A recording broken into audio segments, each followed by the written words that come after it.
Makilahok na sa 2022 search for outstanding government workers na pinapangunahan ng Civil Service Commission. Bahagi ito ng Honor Awards Program o HAP ng komisyon na naglalayong maghikayat at magbigay inspirasyon sa mga lingkod bayani na ipagpatuloy ang pagbibigay ng maayos na serbisyo publiko. May 3 kategorya ang search. Kabilang dito ang Presidential Lingkod Bayan Award, CSC Pag-asa Award, at ang Outstanding Public Officials and Employees o ang Dangal ng Bayan Award. Para sa mga alituntunin ng search, tingnan ang mga nilalaman ng link na ito.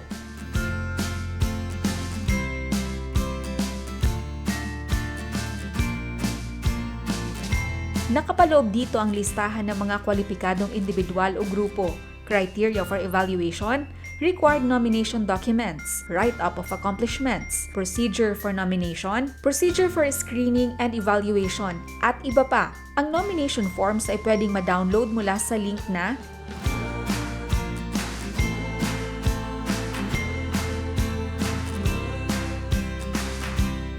siguraduhin na puna ng maayos at tamang impormasyon ang HAP form, pati na rin ang nomination write-up form. The write-up must highlight outstanding accomplishments or exemplary norms of conduct manifested within the last 3 years.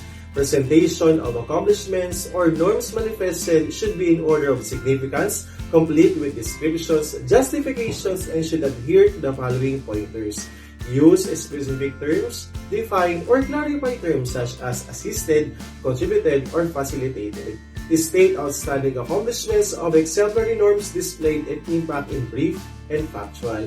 Present impact of accomplishments. The nomination write-up of heads of offices, agencies, and local government units should present individual accomplishments or behavioral norms, not the accomplishments of the entire agency or local government unit.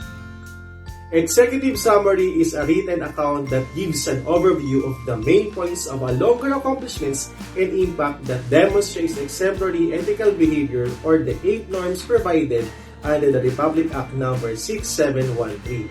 Commitment to public interest, professionalism, justness and sincerity, political neutrality, responsiveness to the public, nationalism and patriotism, commitment to democracy and simple living. Good luck and God bless. As one of the 2020 Dangal ng Bayan awardees, allow me to share with you some insights and tips in accomplishing the HAP form, particularly the exemplary behavior and conduct displayed within the last 3 years. In this part of the HAP nomination form, the nominee will describe his or her adherence to one or more of the 8 norms of conduct of public officials and employees provided in Section 4, Paragraph A of the Republic Act numbered 6713. The nominee may also cite circumstances providing these norms in the discharge and execution of official duties. Number 1, commitment to the public interest involves prioritizing the public interest over personal interest at all times and ensuring that government resources and powers are used and deployed in an effective, efficient, honest, and cost-effective manner. Number 2, performing and discharging obligations with the highest degree of excellence, intelligence, and skill is how one demonstrates professionalism.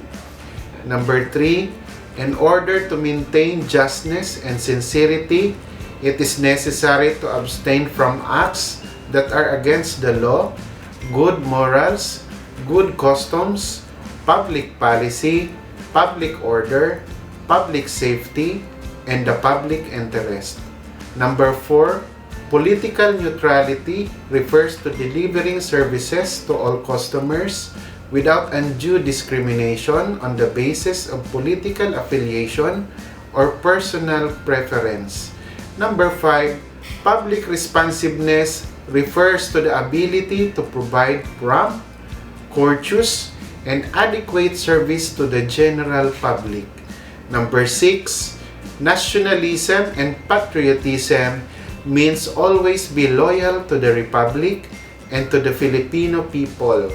Promote the use of locally produced goods, resources, and technology, and encourage appreciation, and pride of country and people.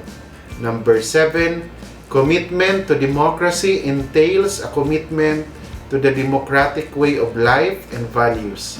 And lastly, number 8, simple living is defined as leading modest lives that are fitting for one's position and income.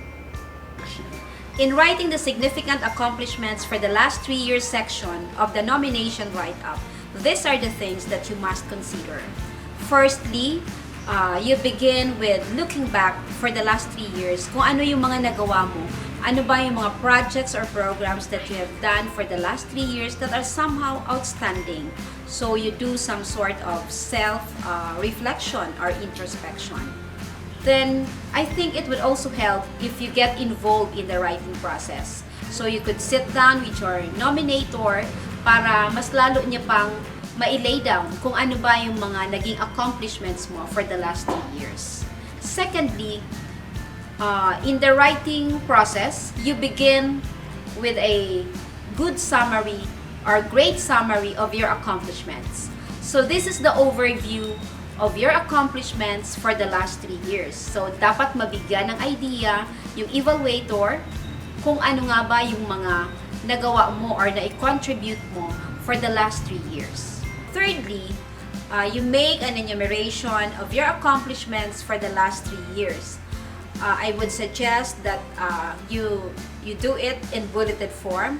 Mas maganda kung ang presentation natin is in bullets compared to paragraph form. Then you begin with a very good, impactful thesis statement. So ito yung one-liner statement usually presented in bold that would summarize your accomplishment.